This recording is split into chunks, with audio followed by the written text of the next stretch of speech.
नमस्कार माता भगिनींनो. तर माझी लाडकी बहीण या योजनेअंतर्गत तुमच्याकडे सर्वात मोठी आनंदाची बातमी या ठिकाणी मी घेऊन आलेलो आहे. ज्या महिलांना नोव्हेंबरचा हप्ता आला नाही, डिसेंबरचा हप्ता आला नाही, त्यांनी आता पुढे काय करावं लागणार आहे, याची माहिती मी तुम्हाला या व्हिडिओमध्ये सांगणार आहे. तर यासाठी तुम्ही हा व्हिडिओ शेवटपर्यंत पाहायचा आणि चॅनलवर नवीन असा चॅनलला सबस्क्राईब करा.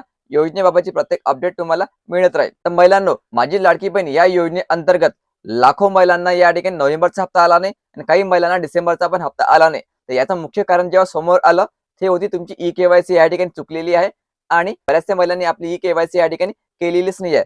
तर आता या ठिकाणी तुम्हाला एक उपाय करावा लागणार आहे. जर तुम्हाला तुमची लाडकी बहीण योजना सुरू ठेवायची असेल, ही आता तुम्हाला स्वतः हातबळ लावावा लागणार आहे. तुम्हाला स्वतःच यासाठी प्रयत्न करावे लागणार आहे. तर बघा, यासाठी तुम्हाला काय करावं लागणार आहे, जेणेकरून तुम्हाला या ठिकाणी तुमची ई-के-वाय-सी जी चुकलेली आहे, ती दुरुस्त करता येईल आणि ज्या महिलांनी आपली ई-के-वाय-सी केली नाही, ते या ठिकाणी पुन्हा ई-के-वाय-सी करू शकणार. तर बघा महिलांनो, हे लोकमत न्यूजपेपरमध्ये आलेली जाहिरात आहे.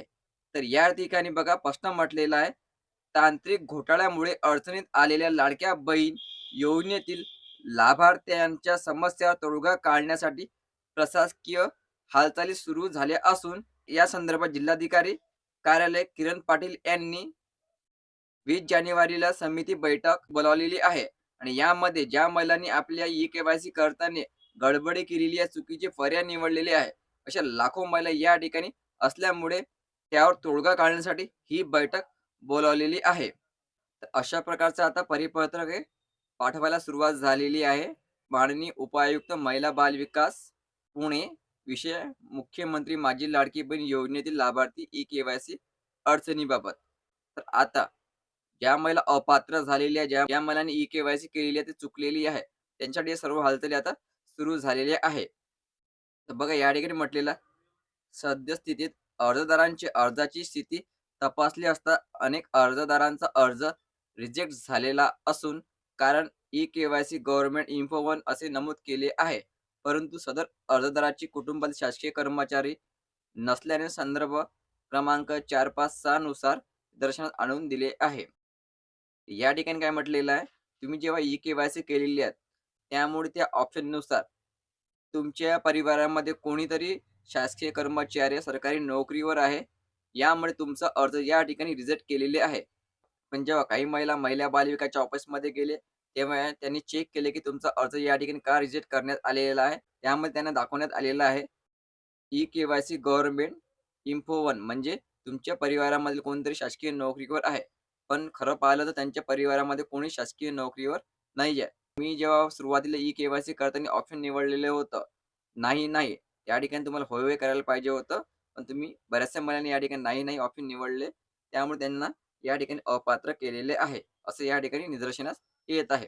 तर आता हे सर्व प्रोसिजर का सुरू होत आहे? कारण लाखो महिला जे आहे, ते आपली तक्रार घेऊन महिला बालविकासच्या ऑफिसमध्ये जात आहे.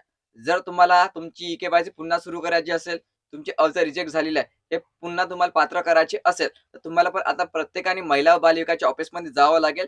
त्या ठिकाणी तुम्हाला तक्रार करावी लागेल. अगोदर तुमचा अर्ज या ठिकाणी का रिजेक्ट केलेला आहे, हे चेक करायचं. त्यामध्ये जर तुम्हाला निदर्शनास आलं, की तुमची ई-के-वाय-सी या ठिकाणी चुकलेली आहे, तर तुमची योजना या ठिकाणी पुन्हा सुरू होणार आहे. नाहीतर दुसरं जर कारण तुम्हाला या ठिकाणी पाहायला मिळालं, जसं की तुमच्या घरी 4 चाकी वाहन आहे, तुमच्या घरामध्ये 2.5 लाखापेक्षा जास्त उत्पन्नवाली लोकं आहात काही, यासारखं कारण जर तुम्हाला पाहायला मिळालं त्या ठिकाणी, तर तुमची योजना या ठिकाणी पुन्हा सुरू होणार नाही. पण तुमची जर ई-के-वाय चुकली असेल, तर तुमची योजना या ठिकाणी पुन्हा सुरू होणार आहे. पण तुम्हाला महिला बालविकास ऑफिसमध्ये जाऊन तक्रार द्यावी लागेल. अगोदर तुम्हाला योजना का मिळाली नाही, तुमचे पैसे का अडकलेले आहे, हे चेक करावं लागेल. जर तुमची ई-के-वाय चुकलेली असेल, तर तुम्हाला त्या ठिकाणी एक विनंती अर्ज देऊन ई-के-वाय-सी पुन्हा सुरू करा, असं त्या ठिकाणी सांगावं लागेल. आणि बऱ्याचशा महिलांनी आपली ई-के-वाय-सी केली नाही, त्यांनी पण महिला बालिकाच्या ऑफिस जाऊन तक्रार नोंदवा, की तांत्रिक कारणामुळे ई-के-वाय-सी पूर्ण झाली नाही.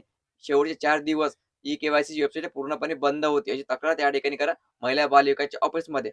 आणि महिला बालविकासचे जे अधिकारी आहे, हेड ऑफिस जे मुंबईला आहे, त्या ठिकाणी जाऊन ते तक्रार करेल आणि जे ई-के-वाय-सीचं पोर्टल पूर्णपणे बंद केलेलं आहे, ते काही दिवसानंतर नक्की सुरू करणार आहे. पण त्यासाठी तुम्हाला स्वतः प्रयत्न करावा लागेल. तुम्हाला समजलं असेल, की तुमची योजना ही पुन्हा सुरू करण्यासाठी तुम्हाला या ठिकाणी काय करावे लागणार आहे. व्हिडिओ खूप महत्त्वाचा. जास्तीत जास्त महिलांपर्यंत हा व्हिडिओ शेअर करा आणि चॅनलला सबस्क्राईब करा. धन्यवाद.